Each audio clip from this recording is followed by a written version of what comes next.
जय। तो पहली बात है भजन करना यदि हम चाहते हैं तो असनम, अपने भोजन पर नियंत्रण करें, कम भोजन करें, जिससे आलस्य, प्रमाद और इंद्रियों में चंचलता न आवे। धीरे धीरे भोजन को घटावें। रजोगुणी तमोगुणी लोगों का अन्न न खावें और बहुत कम बोलें। भोजन पर नियंत्रण और वाणी पर नियंत्रण। कम बोलें, सत्य बोलें, हितकारी बोलें और मधुर बोलें और कम बोलें। शयनम, निद्रा को धीरे धीरे कम करें। धीरे धीरे अपनी नींद को जीते हैं।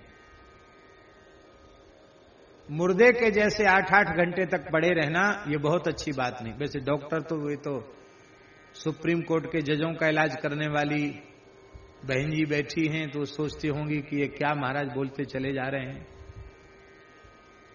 तो डॉक्टर तो कहते 6 घंटे 8 घंटे सो,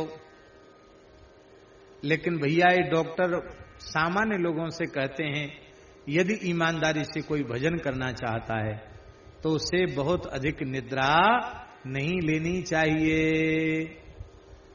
नारायण हरि भजन में ये पांचों न सुहात, विषय भोग निद्रा हसी, जगत प्रीति बहुबात। इसी बात को नारायण स्वामी जी ने कहा।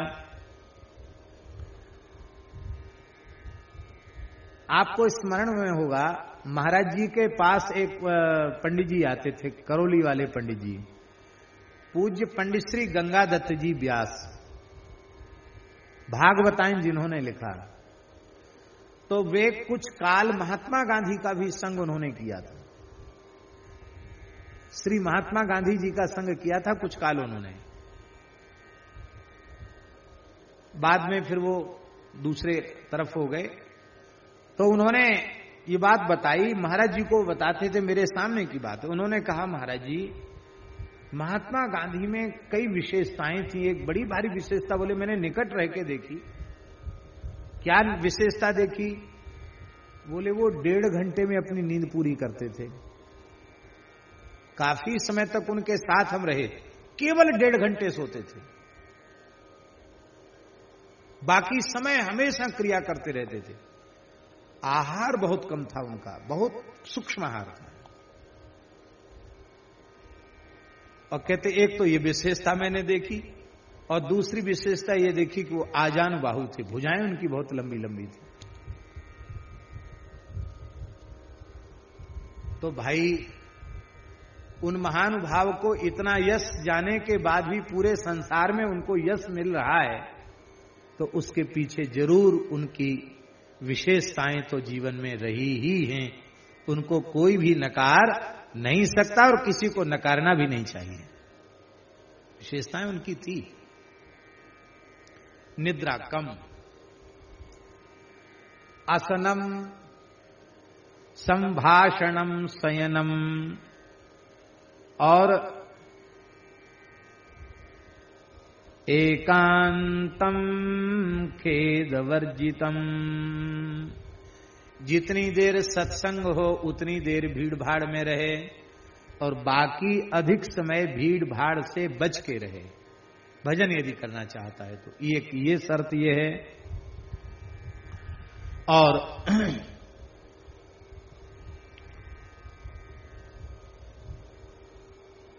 ऐसे स्थान में रहे जहां भजन में ज्यादा विक्षेप न हो और नाम का खूब प्रेम से उच्चारण करे। इस प्रकार से ये नाम के जप की विधि भगवान शिव ने पार्वती जी के माध्यम से सबको बताई है। संयमम सर्वदा धार्यम नैव त्याज्यम कदाचन। सदा संयम धारण करना चाहिए, संयम का त्याग नहीं करना चाहिए। क्यों? आप जितना संयम पूर्वक नाम जप करेंगे उतने जल्दी सच्चिदानंद स्वरूप श्री राम जी में आपका प्रेम बढ़ेगा। संयम सदाचार से शून्य होकर भजन करेंगे तो जो लाभ मिलना चाहिए उतने जल्दी लाभ की अनुभूति नहीं होगी।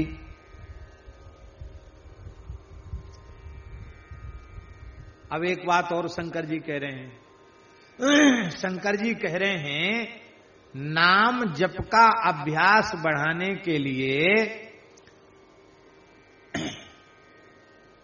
ऐसे ही ग्रंथों को पढ़ना चाहिए जिनमें नाम की महिमा का वर्णन हो, भजन की बात लिखी हो, नाम महिमा पुष्ट होवे, ऐसे ही ग्रंथों को पढ़ना चाहिए। ऐसी पुस्तकों को नहीं पढ़ना चाहिए कि नाम रूप सब बेकार है, सब मिथ्या है, क्या करोगे तुम तो खुद ही ब्रह्म हो, ध्यान किसका करोगे, भजन किसका करोगे। ऐसी चीजों को पढ़ोगे तो हो सकता रहा सा भजन भी चौपट हो जाए। इसलिए दास की विनम्र प्रार्थना है कि ज्यादा झमेले में मत पड़ो। आप यदि भगवत प्राप्ति के मार्ग पर आगे बढ़ना चाहते हैं, भजन के मार्ग पर आगे बढ़ना चाहते हैं, तो दास ने ऐसा विचार किया है कि श्रीमद् भागवत, श्रीमद् भगवद गीता, श्री रामचरितमानस, श्री भक्तमाल और श्री विनय पत्रिका, ये 5 ग्रंथ ऐसा दास ने विचार किया है खूब गुरुजनों की कृपा से कि ये 5 ग्रंथ पर्याप्त हैं जीव को भजन मार्ग पर आगे बढ़ाने के लिए। इतना ठीक से इनका हो सके तो नित्य स्वाध्याय करना चाहिए। भागवत का कम से कम 1 अध्याय आप रोज पढ़िए। संस्कृत नहीं पढ़ सकते, गीता प्रेस से हिंदी संस्कृत अनुवाद प्रकाशित है, अनुवाद पढ़िए। संस्कृत बिल्कुल नहीं पढ़ सकते तो भागवत सुख सुधा सागर गीता प्रेस से प्रकाशित है, हिंदी में पूरा अनुवाद, ठीक अनुवाद है, 1 अध्याय पढ़िए। भक्तमाल में से किसी एक भक्त का चरित्र पढ़िए। गीता प्रेस से 1 खंड में बहुत सस्ते दाम में भक्तमाल भी प्रकाशित हो चुकी है। 1 भक्त का चरित्र पढ़ लीजिए, ज्यादा समय नहीं लगेगा। 1 अध्याय भागवत, 1 भक्तमाल में से किसी भक्त का चरित्र, कम से कम 5 दोहा रामचरितमानस,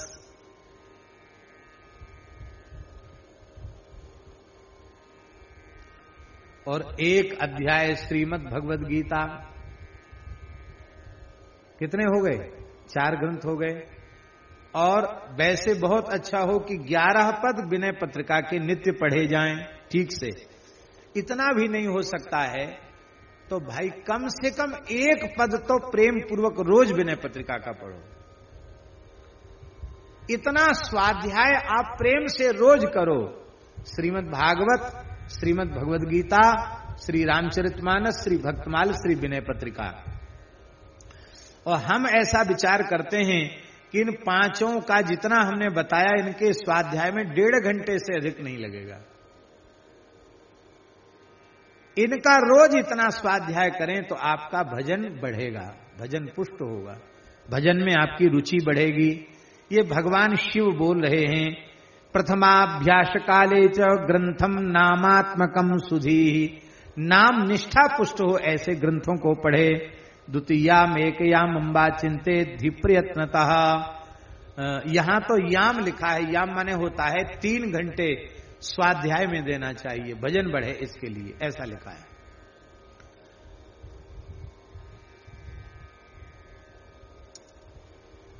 कहते कि जब हमसे बनने लग गया, जब हमारा शुरू हो गया, जब हमसे बनने लग गया, ये कैसे समझा जाए?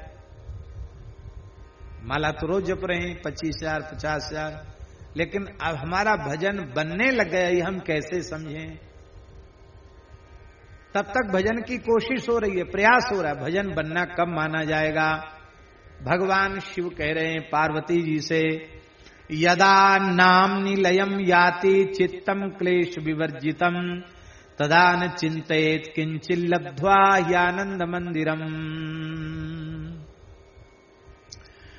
कहते हैं कि जब तक चित्त श्री राम नाम में, हरि नाम में, भगवान नाम में विलीन न होने लग जाए और नाम लेते लेते हृदय न भरावे, आंख न भरावे, कंठ न भरावे, और युगल सरकार श्री सीताराम जी, श्री श्यामा श्याम जी का मंगलमय स्वरूप जब तक हमारे ध्यान में न आने लग जाए, तब तक समझना कि अभी भजन शुरू नहीं हुआ, अभी भजन की कोशिश चल रही है, भजन का प्रयास चल रहा है। भजन तब समझना कि आज ठीक से माला फेरी गई, जब ऐसी अवस्था हो जाए, नाम लेते ही हृदय भरावे, कंठ भरावे, शरीर में रोमांच हो जाए, हम आनंद से भर जाएं, भगवान का मधुर स्वरूप हमारे ध्यान में आ जाए और शरीर संसार की सुध बुध भूल जाए, समाप्त हो जाए, तो समझ लेना चाहिए कि आज भगवान की दया हो गई, आज एक माला बनी। और नहीं तो ठीक है, वो बेकार तो नहीं है, लेकिन फिर भी ऐसा भजन बने, ऐसी कोशिश करनी चाहिए, भगवान से प्रार्थना करनी चाहिए।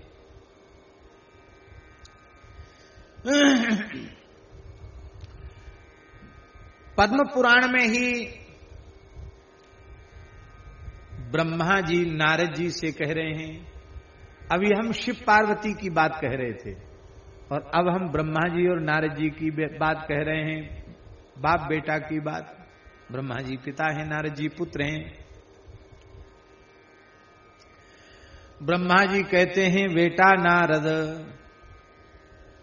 परम पवित्र भारतवर्ष की धरती पर जन्म लेने के बाद भी जो भगवान के मधुराति मधुर पवित्र नाम का स्मरण नहीं करते हैं, वो निश्चित ही नरक में पड़ते हैं, इसमें कोई संदेह नहीं है।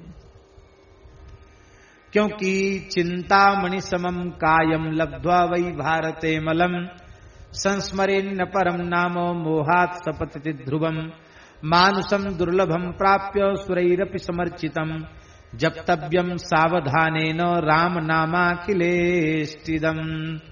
देव दुर्लभ, देव पूजक मानव शरीर प्राप्त करके अत्यंत आदर पूर्वक, अत्यंत सावधानी पूर्वक भगवान के नाम का जप करना चाहिए।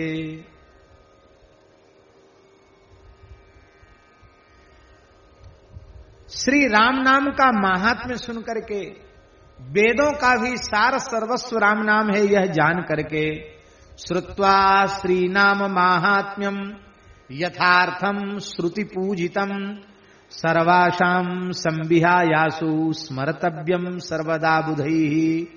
सारी आशाओं को छोड़ करके बुधों को प्रेम पूर्वक स्मरण करना चाहिए।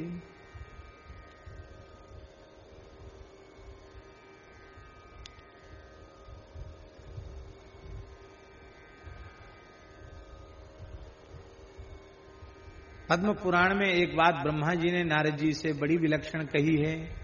वे कहते हैं, भगवान के समस्त नाम श्री राम नाम से ही प्रकट हैं।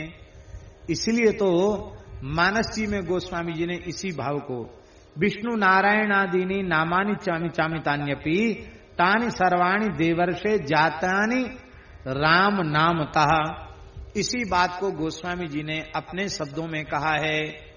राम सकल नामन ते अधिका होहु नाथ अघ खग गण बधिका। राम सकल नामन ते अधिका। इसलिए हे नारद, मैं तुमसे अत्यंत रहस्य की बात बतला रहा हूं। शृणु नारद सत्यत्वम गुह्याद गुह्यतमं मतम राम नाम सकृत जप्त्वा याति रामास्पदम नरम। सकृत जप्त्वा, एक बार प्रेम से श्री राम नाम का जप कर ले तो भगवान के धाम की प्राप्ति का अधिकारी हो जाता है। आप लोग कहेंगे कि झूठ बोलने का ठेका आप नहीं ले रखा है क्या? अरे भैया, ऐसा कौन होए वो भारतवर्ष में जन्म ले बारो जाके मोड़े ते एक बार राम नाम ना निकले होए। हमने देखा ब्रजवासियों को गांव में, महात्मा मिलेंगे तो कहेंगे बाबा जय श्री कृष्ण जय श्री राधे अथवा राधे श्याम, राधे राधे कहेंगे। और आपस में मिलेंगे तो क्या कहेंगे? भैया राम राम, काका राम राम, दादा राम राम, लाला राम राम, कहेंगे कि नहीं? रास लीला में हमारे ठाकुर जी विराजे हैं। ठाकुर जी के सखा जब आते हैं तो कन्हैया भैया राम राम, मनसुखा भैया दादा राम राम, राम राम कहते हैं ना सखा आपस में मिलकर के।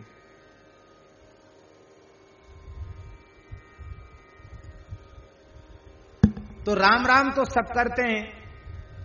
फिर ये बात हमारी तो है नहीं लिखी भाई, भगवान व्यास ने लिखी है और ब्रह्मा जी नारद जी से समझा रहे हैं। तो दिन रात लोग राम राम करते हैं, फिर भी कई बार देखते हैं कि वो इधर उधर अटक भटक के रह जाते हैं। क्या बात?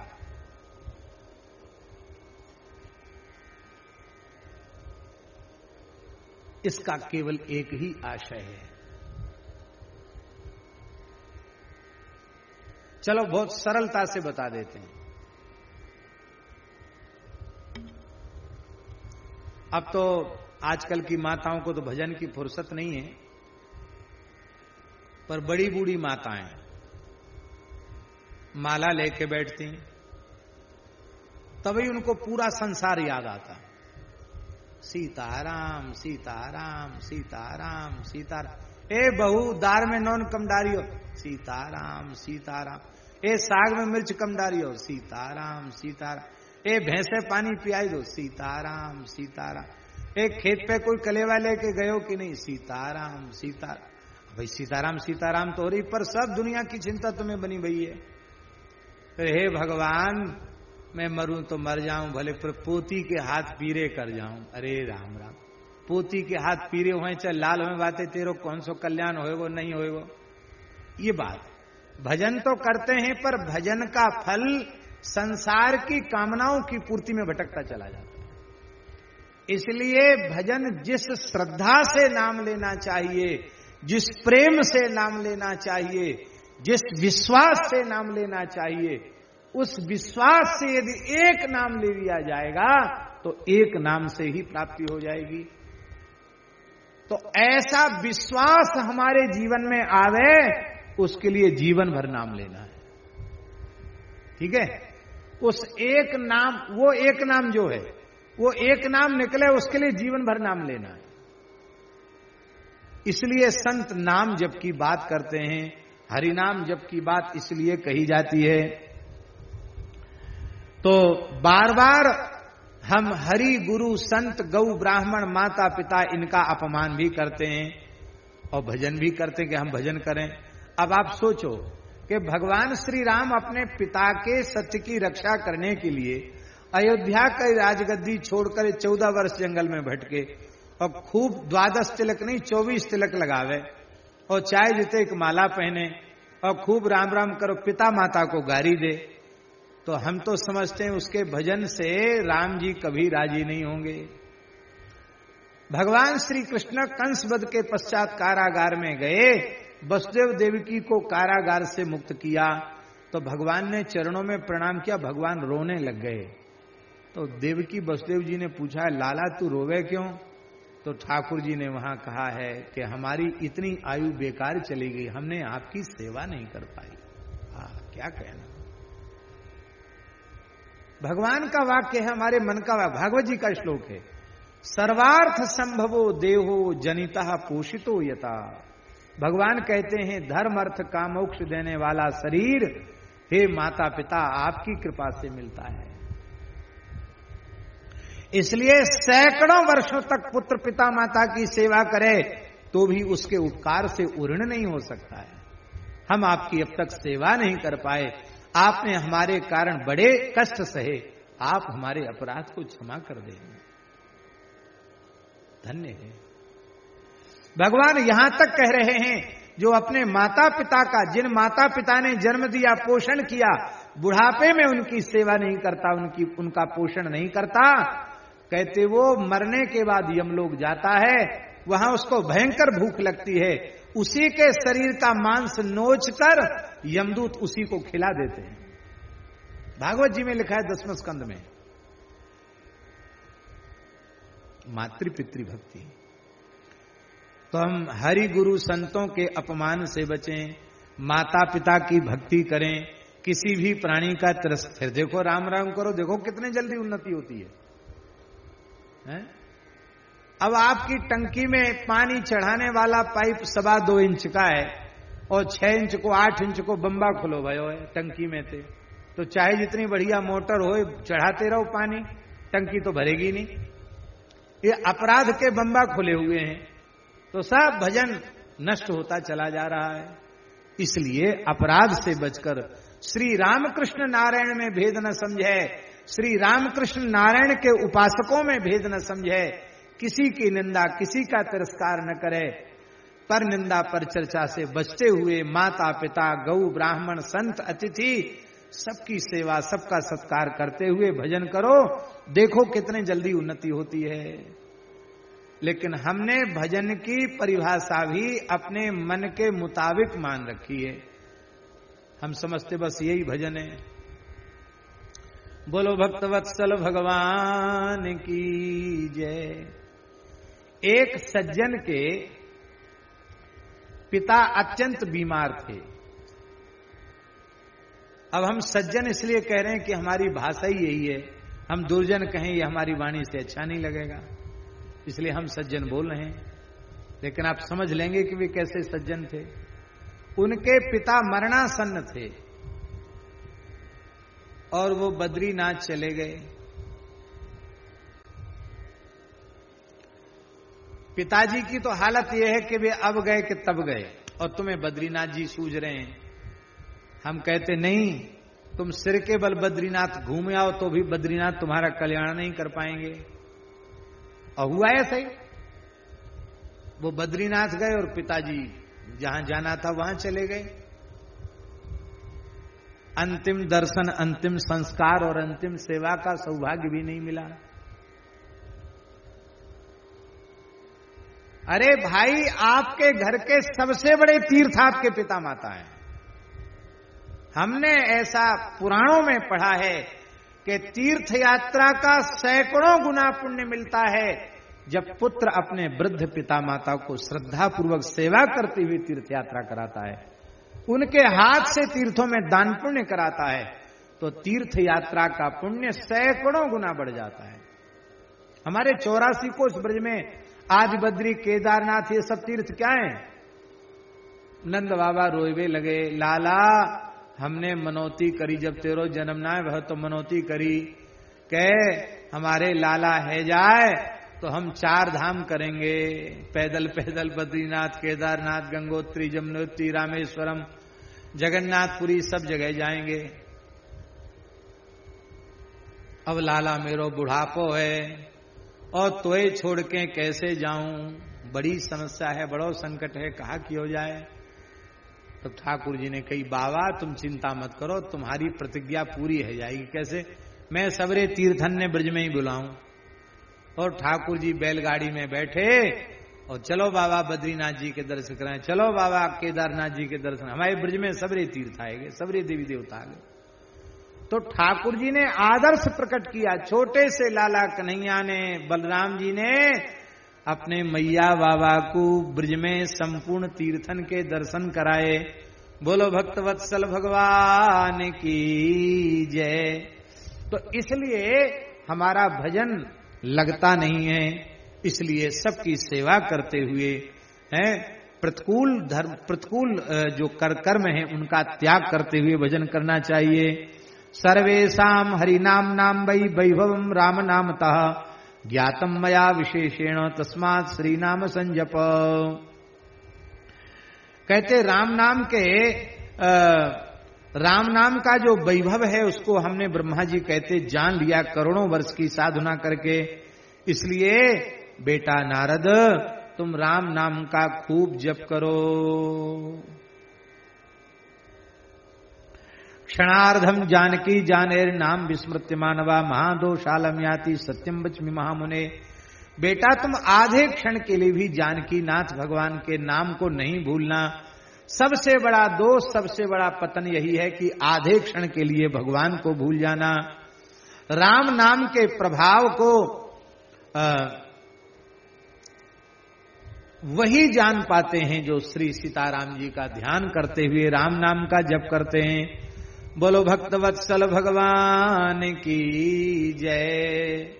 और महाराज जी, लेवे में राम नाम बहुत सरल है और सब कठिन है। राम नाम सरल है। राजस्थान के एक गांव की घटना है।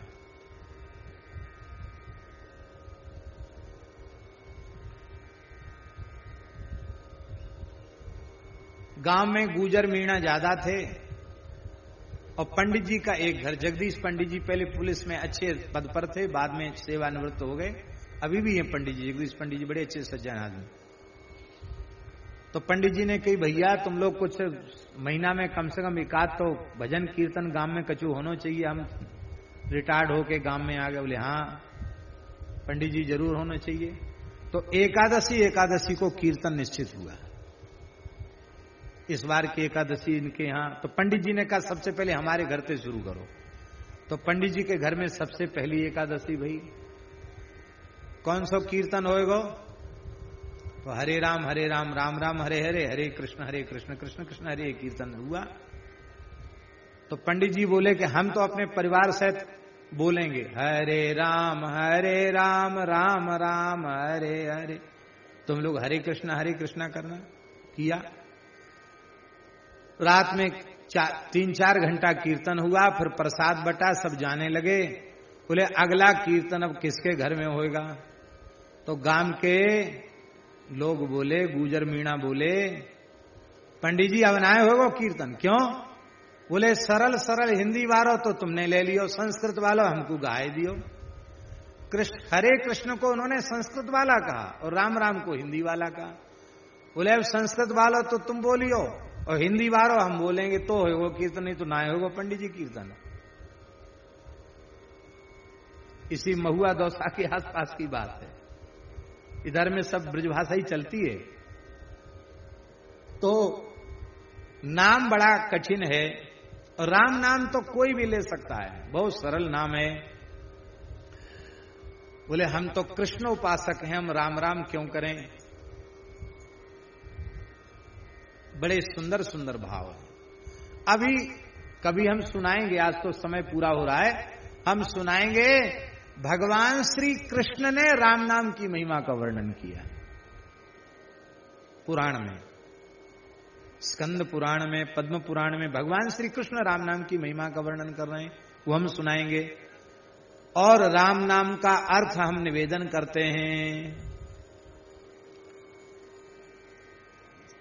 आपने नाम सुना होगा सुख संप्रदाय के आचार्य चरण श्री श्याम चरण दास जी महाराज, उनके शिष्य श्री राम सखी जी बहुत उच्च कोटि के भगवत प्राप्त महापुरुष हुए। राम सखी जी, उनकी प्राचीन चित्र छवि देख करके लगता है कि सखी ही है, थे पुरुष शरीर में, लेकिन सखी स्वरूप उनको सिद्ध स्वरूप प्राप्त हो गया था। और शरद पूर्णिमा के दिन, आज से लगभग 350 वर्ष पहले शरद पूर्णिमा के दिन वृंदावन में ही बंसीवट में महारास हो रहा था और महारास में सदेह समाहित हो गए। ऐसे राम सखी जी महाराज, उनकी वाणी है, बड़ी प्यारी वाणी है। तो राम सखी जी की वाणी में एक साखी है, राम सखी जी की बहुत बढ़िया साखी है। वो निरंतर राम नाम का जप करते थे और राधा कृष्ण के अनन्य उपासक थे, सखी भाव से, गोपी भाव से उपासना करते थे। तो वृंदावन के रसिकों ने पूछा कि तुम दिनों रात तो राम राम करते हो और उपासना तुम्हारी ये है। उन्होंने कहा तुम राम नाम का अर्थ नहीं समझते, इसलिए शंका कर रहे हो। पतिव्रता नारी अपने पति का स्पष्ट नाम नहीं लेती, सांकेतिक नाम लेती है। तो बोले राम नाम का अर्थ क्या है? राम सखी जी ने कहा है, रा अक्षर श्री राधिका मामन मोहन जान, राम नाम याते भयो जान ही रसिक सुजान। रा माने राधा रानी, मां माने मनमोहन श्याम सुंदर। और परमहंसी के द्वारा हमने सुना है, पंडित श्री जगन्नाथ प्रसाद भक्तमाली जी महाराज कहा करते थे, रामे राधा बसत हैं, माँ में माधव जान, राम कहे दोनों मिले, राधा माधव आन। राम माने क्या होता है? रमण करने वाले को राम कहते हैं। रास में अनंत गोपियों के साथ जो रमण करने वाले श्री कृष्ण हैं वही राम हैं। आप जो चाहो सो भाव कर लो। राम कृष्ण में भेद है क्या? श्री सीताराम जी और श्यामा श्याम में भेद है क्या? भेद तो है ही नहीं। भेद तो हमारी खोपड़ी में घुसा हुआ है। इसलिए राम राम कह करके आप श्यामा श्याम का ध्यान कर सकते हैं, और राधा कृष्ण का नाम लेकर कृष्ण कृष्ण कहकर आप सीताराम जी का ध्यान कर सकते। हमारी तरफ से तो कोई बाधा नहीं है। बोलो भक्तवत्सल भगवान की जय। राम नाम प्रभावेण सीतारामं परेश्वरं सदात्मानं प्रपश्यन्ति राम नामार्थ चिंतका। इसलिए राम नाम गति, राम नाम मति, राम नाम अनुरागी। वे गए हैं जे हो हिंगे तेई, त्रिभुवन गनियत बड़ भागी। विनय पत्रिका के इस 65वें पद में गोस्वामी जी कहते हैं, राम नाम ही जिनकी गति है, राम नाम ही जिनकी मति है, राम नाम में जिनका अनुराग है, ऐसे जो भाग्यशाली हो गए हैं, अथवा जो हैं, अथवा भगवत संकल्प से जो होंगे, तीनों लोकों में बड़भागी कहलाने लायक वे ही हैं। इसलिए अरे प्यारे एक अंग मग अगम गवन कर बिलमु न छिन छिन छाहे, तुलसी हित अपनो अपनी दिश निरुपधि नेम निवाहे। गोस्वामी जी कहते हैं कि अब तुम विलंब मत करो, इस नाम के जप के पवित्र मार्ग पर चल पड़ो। यह एकांगी मार्ग है। लगेगा आरंभ में तुझे बड़ा कठिन है, लेकिन तू विलंब मत कर। आज से अभी से नाम जप का निश्चय कर ले। ये संसार के सुखों की छाया में बहुत देर तक ठहरना, विश्राम करना अच्छा नहीं है। जल्दी चलो, क्योंकि यह तेरा निरुपधि प्रेम, निष्कपट श्री राम नाम में प्रेम ही तेरा कल्याण करने वाला हो जाएगा।